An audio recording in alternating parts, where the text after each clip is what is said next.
বিশেষ করে আপনারা লক্ষ্য করেছেন যে আমাদেরই মুসলমান ভাই ইসরায়েলের আগ্রাসনে আজকে ফিলিস্তিনের ভাইয়েরা ঘাস দিয়ে রোজা রাখে, ঘাস দিয়ে ইফতার করে।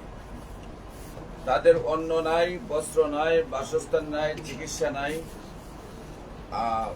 বিদ্যুৎ নাই, রাস্তায় মরুপথে তারা থাকে। ক্ষুধায় যখন যন্ত্রণা চিৎকার করে এমত অবস্থায় তাদেরকে গুলি করে হত্যা করা হচ্ছে। মানবাধিকার লঙ্ঘন পৃথিবীতে এমন ভাবে বিপর্যয় ফিলিস্তিনিতে যে যেটা ভাষায় প্রকাশ করার মতো কোনো রাস্তা নেই। সেখানে ইউরোপিয়ানরা আবার তাদেরকে পর্যাপ্ত পরিমাণে সহযোগিতা করতেছে ইসরায়েলকে কিভাবে ফিলিস্তিনিকে ধ্বংস করা যায়। অথচ সেই ইসরায়েলদের কিন্তু 1945 সালেও তাদের পৃথিবীতে কোনো বসবাসের কোনো স্থান ছিল না। তাদেরকে দয়া করে মায়া করে ফিলিস্তিনিরা আশ্রয় দিয়েছিল। সেই আশ্রয় থেকে তারা দখলদার। এখন সেই দখলদার থেকে আজকে তারা, আমরা যেমনি ভাবে রোহিঙ্গাদেরকে আমরা আশ্রয় দিয়েছিলাম, এমনি ভাবে আশ্রয় থেকে তারা এখন ফিলিস্তিনের মানুষদেরকে দেশ থেকে উচ্ছেদ করে তারা পুরা রাষ্ট্রে দখলদারে যাচ্ছে, মানে রাষ্ট্রটা তাদের চায়। সেইখানে সারা বিশ্বে যেমনি ভাবে প্রতিবাদ করছে, আমরা সেইভাবেই প্রতিবাদ করছি। কিন্তু আমরা আজকে ব্যাপক আকারে বাংলাদেশের সকল মানুষকে নিয়ে দলমত নির্বিশেষে ঢাকা সোহরাওয়ার্দী উদ্যানে আগামী 26 তারিখ আমরা বিশাল একটি বিক্ষোভ সমাবেশ করতে যাচ্ছি। আগামী 26 তারিখ শনিবার সকাল 10টায় সোহরাওয়ার্দী উদ্যানে দলমত নির্বিশেষে সকল মানুষদেরকে নিয়ে আমরা সোহরাওয়ার্দী উদ্যানে ফিলিস্তিনের পক্ষে এবং ইসরায়েলের বিপক্ষে আমরা বিক্ষোভ করব। আমাদের দাবি, আজকে যদি জাতিসংঘ যথাযথ অবস্থান নিত, আরব লীগ যদি যথাযথ অবস্থান নিত, তাহলে ফিলিস্তিনের যুদ্ধ একদিনের ভিতরে বন্ধ হয়। ইসরায়েলকে যদি শুধু নির্দেশনা দেওয়া হয় যে এই মুহূর্তে আপনাদেরকে যুদ্ধ বন্ধ করতে হবে, নতুবা আমরা সিদ্ধান্ত গ্রহণ করব। আর সেখানে যদি ইসরায়েল কথা না শুনে প্রত্যেকটা মুসলমান কান্ট্রির প্রেসিডেন্ট এবং প্রধানমন্ত্রীকে নিয়ে যে সিদ্ধান্ত দেওয়া হয় যে ইসরায়েল যেহেতু যুদ্ধ বন্ধ করে নাই, রাষ্ট্র থেকে কে কে ফিলিস্তিনিদের যুদ্ধ করতে যেতে চান আমরা তাদের ভিসা ফ্রি করে দেব। আমার দৃঢ় বিশ্বাস বাংলাদেশ থেকে না হলে 5 কোটি মানুষ ফিলিস্তিনে যাবে যুদ্ধ করার জন্য। এবং সারা বিশ্বে যদি এই ডিক্লার দেওয়া হয়, তাহলে ইসরায়েল বলতে কোনো কিছু নামগন্ধ পৃথিবীতে থাকবে না। আপনারা জানেন, ফিলিস্তিনের প্রেসিডেন্ট ইয়াসিন আরাফাত যখন মারা যান, তখন উনি বলেছিলেন যে সৌদি আরব, কুয়েত এবং দুবাই আমাকে যদি বিন্দু পরিমাণ সহযোগিতা করতো, তাহলে ইসরায়েল আমাদের সাথে তো এই অত্যাচার করতে পারতো না। উনি সৌদি আরব, কুয়েত এবং দুবাইয়ের নাম মুখে নিয়ে থুতু দিয়েছিলেন তাদেরকে। তা আমরা সেই থুতু খাইতে চাই না। আমরা এখন বর্তমান জাতিসংঘ এবং আরব লীগের কাছে দাবি নিয়ে আসছি যে অবশ্যই ইসরায়েলের ব্যাপারে সকল মুসলমান কান্ট্রিদেরকে নিয়ে সিদ্ধান্ত গ্রহণ করতে হবে। যদি তারা সিদ্ধান্ত আমাদের না মানে, তাহলে তাদের ব্যাপারে যুদ্ধ ঘোষণার ডিক্লারেশন দিতে হবে। আগামী 26 তারিখ আপনি মুসলমান হিসাবে, মুসলমান এক ভাই নাকে মারা যাচ্ছে, আর এক ভাই আরামায় এসে বসে থাকতে পারি না। বিশেষ করে সারা বিশ্বের 200 কোটি মুসলমান আরামে আয়েসে খুব ভালো আছে, অথচ কয়েক লক্ষ সেই ইসরায়েলের ইহুদের কাছে আমরা এখন জিম্মি হয়ে যাচ্ছি। কিন্তু দেখা যায় ফিলিস্তিনের ভাইয়েরা যেখানে অন্ন নাই, বস্ত্র নাই, বাসস্থান নাই, চিকিৎসা নাই, ক্ষুধার যন্ত্রণা রাস্তায় চিৎকার করে পাখির মতো মরে, তারপরেও অস্ত্র নাই, মেরুদণ্ড দাঁড়াইয়া সেটা আল্লাহু আকবার বলে তারা ইসরায়েলের বিপক্ষে দাঁড়িয়ে যায়। এত বছর যুদ্ধ করে ইসরায়েল ফিলিস্তিন দখল করতে পারে নাই। এত ইসরায়েল তেমন কোন শক্তিশালী দেশ নয় বা তেমন কোনো শক্তি আছে বলে তাদের আমরা মনে করি না। শুধু আমরা একটু রুখে দাঁড়াইলেই ইসরায়েল ধ্বংস হয়ে যাবে। তার সঠিক সময়ে সঠিক সিদ্ধান্ত নেওয়ার জন্য আপনারা দেখেছেন যে ফিলিস্তিনের মধ্যে যে বোমা মেরেছে, সেই বোমায় এমন বোমা মেরেছে যেখানে 100 বছর মধ্যে কোনো কিছু হয় সেখানে করা সম্ভব হবে না। পাখির মতো মানুষগুলো আকাশে উঠছে। তা আপনারা দল মত নির্বিশেষে, আমরা কোনো দলের নয়, আমরা নামাজ যেভাবে আমাদের উপরে ফরজ, হজ যেভাবে আমাদের উপরে ফরজ, জাকাত দেওয়া যেভাবে আমাদের উপরে ফরজ, কেউ আমাদেরকে দাওয়াত দেউক আর না দেউক আমরা সেই দায়িত্ব পালন করি, তেমনি আগামী 26 তারিখ ফিলিস্তিনের ব্যাপারে ইসরায়েলের বিপক্ষে ফিলিস্তিনের পক্ষে আমরা প্রত্যেকটা মুসলমান নরনারীর ফরজ হলো সোহরাওয়ার্দী উদ্যানে উপস্থিত হয়ে বিশ্ববাসীর কাছে আন্তর্জাতিকভাবে একটা দাবি নিয়ে আসা। সেই জন্য আপনাদের সবাইকে 26 তারিখ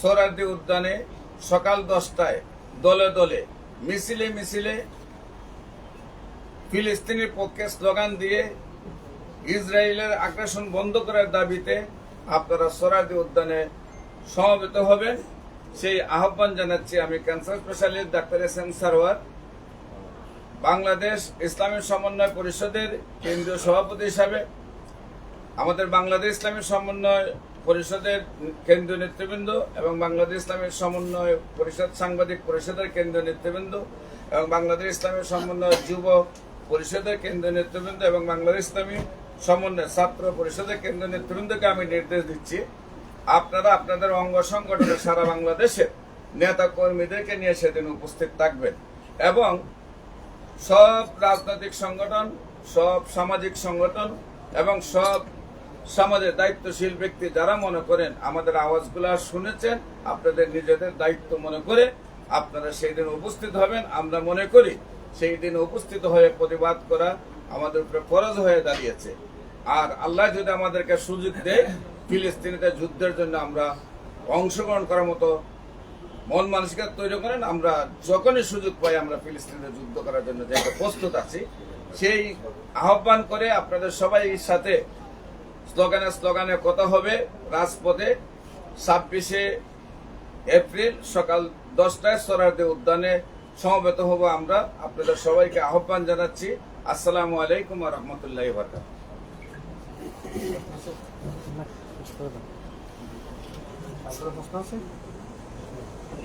কার কোনো প্রশ্ন আছে নাকি? প্রশ্ন ছিল, আগামী 26 তারিখের আহলে সুন্নাত ওয়াল জামাতের অনুষ্ঠান আছে সোহরাওয়ার্দী উদ্যানে, সেখান থেকেই জমায়েত হবে।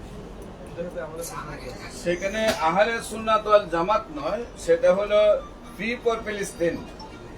এটা হলো যে কোন সংগঠনের নামে দেওয়া হচ্ছে না। আমি যখন ইসলামী সমন্বয় পরিষদ থেকে আপনাদের আহ্বান জানাচ্ছি, আবার আহলে সুন্নাত ওয়াল জামাতের আহ্বান জানাচ্ছে, এরপরে অন্য অন্য যে সামাজিক সংগঠন বা রাজনৈতিক সংগঠন তারাও তাদের সংগঠন থেকে আহ্বান জানাচ্ছে। এখানে সমন্বয়ে কোন রাজনৈতিক ব্যানারে বা কোন একক সংগঠনের ব্যানারে আমরা প্রোগ্রামটা হবে না, প্রোগ্রামটা হবে ফ্রি ফর ফিলিস্তিন এই ব্যানারে আমরা। এখানে আমরা যাতে সারা বাংলাদেশের সকল মানুষ অংশগ্রহণ করতে পারি, সেই জন্য দলমত নির্বিশেষে আমরা কাজ করতে পারি। আমরা মসজিদে যেভাবে দায়িত্ব পালন করি, কোনো দলাদলি নাই, সেইখানে সেই ফিলিস্তিনের ব্যাপারে আমরা সবাই ফিলিস্তিন। Doctor SM. সারোয়ার, আমি একটু জানতে চাই, আপনি জানেন যে ফিলিস্তিনের গণহত্যা কিন্তু 13 মাস অতিবাহিত হচ্ছে, তো আপনি কেন এই 13 মাস অপেক্ষা করলেন এই যে ইসরায়েলের বিরুদ্ধে এবং গণহত্যার বিরুদ্ধে প্রতিবাদ করার জন্য? আপনি আমাদের হুসেইন মোহাম্মদ এরশাদের একটা বক্তব্য জাতিসংঘের মধ্যে আপনারা শুনেছেন, দেখেছেন যে ফিলিস্তিনের যুদ্ধ বন্ধ করার জন্য ইসরায়েলকে উনি অনুরোধ করেছিলেন, ইংলিশে বক্তব্যটা দিয়েছেন। ইসরায়েল এবং ফিলিস্তিনের যুদ্ধ আজকের নয়, একদম রাসূল সাল্লাল্লাহু আলাইহি সাল্লাম যখন পৃথিবীতে ছিলেন তখনও ইসরায়েল আর ফিলিস্তিনের যুদ্ধ ছিল। সেই ফিলিস্তিনের যুদ্ধটা যুগের পর যুগ কয়েকশো বছর হয়ে গেছে, এমনকি ওই 10-20 বছর আগের যুদ্ধ নয়, এটা শতাধিক বছর ধরে। এবং আমরা দেশ স্বাধীন হওয়ার পর থেকেই ফিলিস্তিনের যুদ্ধ শুনতেছে, এখন পর্যন্ত চলতেছে। এটা হলো যে আমরা মুসলমানরা আমরা আমাদের অবস্থান থেকে প্রতিবাদের ভাষায় প্রতিবাদ না করার কারণেই আজকে এই অবস্থা। আজকে দেখেন ইন্ডিয়া, মনে করছিলাম যে ইন্ডিয়ায় পেঁয়াজ লবণ তেল মরিচ না দিলে মনে হয় আমরা না খেয়ে মারা যাব, কিন্তু এবছর এই যে সরকার আপনার ডক্টর ইউনূসের সরকার বসার পরে ইন্ডিয়ার সব ব্লক করে দিল। তারা মনে করলে আমাদের দ্রব্যমূল্য বেড়ে যাবে, আমাদের দেশের মধ্যে আন্দোলন করবে, ডক্টর ইউনূসকে ক্ষমতায় থেকে নামাবে। আল্লাহর কি অশেষ 30 টাকা কেজি আমরা পেঁয়াজ খাই, আমরা কাঁচামরিচ খাইছি 1000 টাকা কেজি, পেঁয়াজ খাইছি 200 টাকা কেজি। অন্যের উপরে নির্ভরশীল হয়ে গেছি আমরা, যার জন্য আমাদের বাইরের প্রতিবাদে আমরা প্রতিবাদ সঠিকভাবে করি না। আর আমাদেরকে বললেন আমরা আপনারা অহরহ আমাদের নিউজগুলাতে বা ইউটিউব, ফেসবুক, গুগল, টিকটকে ক্যান্সার গবেষক ডাক্তার এস এম সারওয়ার লিখবেন, তাহলে দেখবেন আমি আজকে প্রায় দীর্ঘ 5 বছরের আগের থেকেই ফিলিস্তিনের বিপক্ষে কথা বলতেছি। গত সপ্তাহেও কথা বলছি প্রেস ক্লাবে, এর আগে সপ্তাহে ফিলিস্তিনের পক্ষে, ইসরায়েলের বিপক্ষে। গত সপ্তাহে কথা বলছি প্রেস ক্লাবে, এর আগের সপ্তাহে বলছি। আপনাদের মধ্যে অনেকে ছিলেন, ওরা ছিল, মিন্টু ভাইরা ছিল। এর 1-2 মাস আগে আমি বাইতুল মোকাররমের সামনে করেছি। আমি বসে থাকি নাই, আমি আমার মতো প্রোগ্রাম বা অন্যান্য সংগঠনটা করতেছে, কিন্তু আমাদের যেটা হলো সিদ্ধান্ত হলো হয়তো ফিলিস্তিনিতে যুদ্ধ করতে যাব, না হলে ফিলিস্তিনি যুদ্ধ, ইসরায়েলের আরব যুদ্ধ বন্ধ করবে। কিন্তু আমরা সেই জায়গায় না গিয়ে শুধু প্রতিবাদে। আপনার কাছে আরেকটু জানতে চাই যে মুসলিম রাষ্ট্রগুলো ব্যর্থ কেন, একটু ব্যাখ্যা করবেন। মুসলিম রাষ্ট্রগুলো বর্তমানে আসলে পাশ্চাত্যের যে অবস্থান সেখানে হলো আমরা মনে করি যে আমেরিকার সহযোগিতা না হলে মনে আমাদের দেশ চলবে না বা আমাদের দেশে আমরা খাইতে পারবো না। এই জন্য সব মুসলমান কান্ট্রিগুলো এখন আমেরিকার প্রতি তাকিয়ে আছে। এমনকি সৌদি আরব, কুয়েত, দুবাই, এদের 1 বছরের জাকাতের টাকা দিলে ফিলিস্তিনের সামনে ইসরায়েল দাঁড়াইতে পারে না, তো তাদের জাকাতের টাকাও তারা তাদের কাছে পৌঁছাচ্ছে না। আমরা মূলত অন্যের উপরে নির্ভরশীল। কিন্তু যখন আফগানিস্তান আপনার যে মোল্লা ওমরকে শহীদ করা হয় এবং আপনার এই ওসামা বিন লাদেনকে শহীদ করা হয়, মানুষ বলছে তালেবান শেষ হয়ে গেছে। অথচ তালেবান নিজের দাঁড়িয়ে যুদ্ধ করে যখন আফগানিস্তান ক্ষমতায় যাবে, তখন মানুষ বলছে যে পৃথিবীতে মানচিত্র আফগানিস্তান থাকবে না, কারণ যদি তালেবান ক্ষমতায় বসে ইউরোপিয়ানরা কোনো সহযোগিতা করবে না, তারা না খাইয়ে মারা যাবে। কিন্তু তারা যখন নিজের মেরুদণ্ড সোজা করে নিজের পায়ে দাঁড়াইছে, আজকে কিন্তু তারা বিশ্বের শ্রেষ্ঠ ধনী। আজকে যখন আমরা ইন্ডিয়াকে বাদ দিয়ে নিজের পায়ে নিজে দাঁড়াইছি, আমরা কিন্তু আজকে শান্তিতে বসবাস করছি। বিশেষ করে এই রমজানে আমরা যে শান্তিতে বসবাস করছি, আমার মনে হয় না যে দেশ স্বাধীন হওয়ার পর থেকে এই পর্যন্ত কোন রমজান আমাদের এত শান্তি দেখেছি। এটা তো আপনারাই সাক্ষী, কোনো যানজট নাই, কোনো দ্রব্যমূল্যের ঊর্ধ্বগতি নাই। তেমনি আমি মনে করি আমাদের যে মূল বিষয়টা আমরা পর নির্ভরশীল হয়ে গেছে, যার জন্য আমরা যথাযথ আন্দোলন করি না। গত আন্দোলনের সময় আমরা দেখতে পাইছি যে সৌদি আরবের যে রাজপুত্র আছে, ওনার উপরে কিছু অশালীন বা জুতা এরকম পেটানো হচ্ছে। এর ফলে কিছু নেতিবাচক প্রভাব আমরা দেখতে পাচ্ছি অনলাইন মিডিয়াতে, যে ওখান থেকে কিছু শ্রমিক ফেরত পাঠাতেছে এরকম। তো এবার আপনারা যে আমরা রাগ দিতেছেন, এই বিষয়ে আপনারা কোনো দিক নির্দেশনা দিবেন না? আমরা শুধু এখন ফিলিস্তিনের পক্ষে কথা বলবো, ইসরায়েলের বিপক্ষে কথা বলবো। ফিলিস্তিনের যুদ্ধ কিভাবে বন্ধ করা যায়, ইসরায়েলের কিভাবে যুদ্ধ বন্ধ করানো যায়, সেই ব্যাপারে আমরা আমাদের সারা ওয়ার্ল্ডের কাছে কথা তুলে ধরি। আচ্ছা, আমার একটা প্রশ্ন।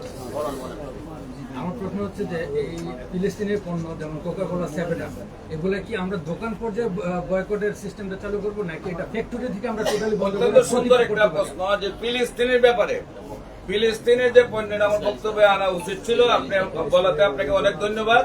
আমরা বর্তমান সরকারের কাছে আমাদের দাবি হলো, আপনি যদি বাংলাদেশে ইসরায়েলি পণ্য প্রবেশ করে বন্ধ করে দেন, তাহলে তো কোনো দোকানে আর বিক্রয় হতে পারে না। আমরা বর্তমান সরকারের কাছে দাবি রাখি, কোনো ইসরায়েলের পণ্য বাংলাদেশে প্রবেশ করতে পারবে না, এবং যতগুলো বাংলাদেশে তাদের কারখানা আছে প্রত্যেকটি যেন বন্ধ করে দেওয়া এবং সিলগালা দেওয়া হয়। আমরা ইসরায়েলের পণ্য দোকানদারের কাছ থেকে, দোকানদার কিনে আনে সাধারণ দোকানদার, তার কাছ থেকে দোকানের মালটা বাংলা পরে এটা সাধারণ মানুষের ক্ষতি হয়ে যায়।